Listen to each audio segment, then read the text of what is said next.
Office থেকে ফেরার পথে আজ রিক্সা চালকের সাথে ভাড়া নিয়ে বেশ দ্বন্দ্ব বেঁধে গিয়েছিল। বাসায় ঢুকতেই তাই রাগের মাথায় দরজাটা জোরে একটি ধাক্কা লাগিয়ে বন্ধ করলেন আপনি।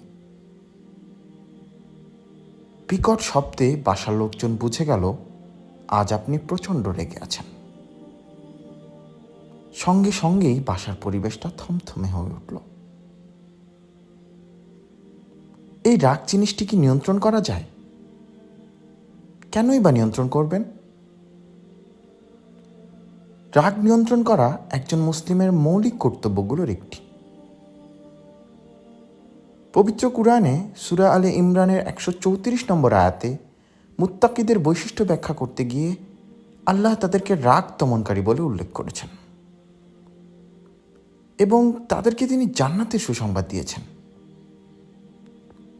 ইসলামে রাগ নিয়ন্ত্রণের গুরুত্ব কতটা বেশি এবং আল্লাহর কাছে এটি কতটা পছন্দনীয় তার একটি প্রতিফলন হচ্ছে জান্নাতের 8টি দরজার মধ্যে একটি দরজার নাম বাব আল কাযিমিন আল গাইজ ওয়াল আফিনা আনিন নাস, অর্থাৎ যারা রাগ সংবরণ করে এবং মানুষকে ক্ষমা করে, কেবল তাদের জন্যেই এই বিশেষ দরজাটি বরাদ্দ।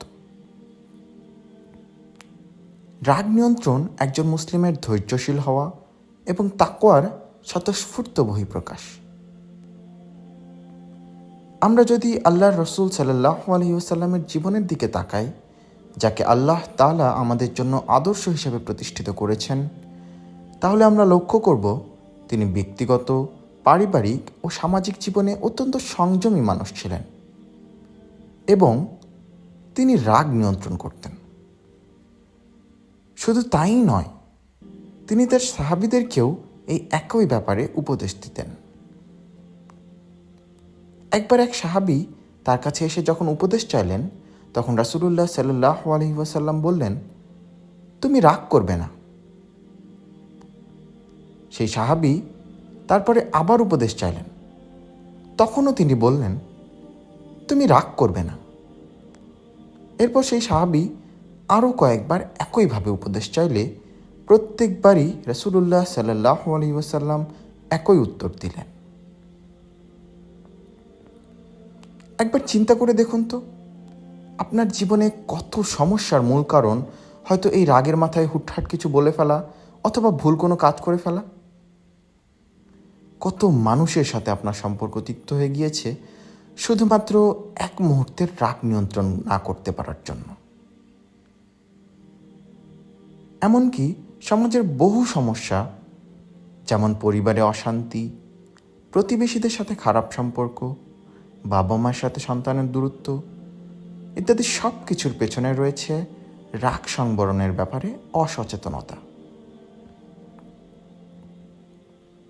মুসনাদে আহমদে বর্ণিত আল্লাহ রসুল সাল্লাল্লাহু আলাইহি ওয়াসাল্লামের একটি হাদিস থেকে আমরা জানতে পারি, তিনি বলেছেন, আল্লাহর কাছে তার বান্দা রাগ কলধকরণ করে ফেলেছে, এর চেয়ে বেশি পছন্দনীয় আর কিছু নেই। সুবহানাল্লাহ। আবু দাউদের একটি হাদিসে এসেছে, আল্লাহর রসুল সাল্লাল্লাহু আলাইহি ওয়াসাল্লাম বলেছেন, রাগ শয়তানের থেকে আসে এবং শয়তান আগুনের তৈরি। তাই রাগ নিয়ন্ত্রণের একটি উপায় হচ্ছে ওযু করা। তাছাড়া ক্রোধ সংবরণের জন্য আল্লাহর কাছে শয়তানের অনিষ্ট থেকে আশ্রয় চেয়ে দোয়া করা আবশ্যক।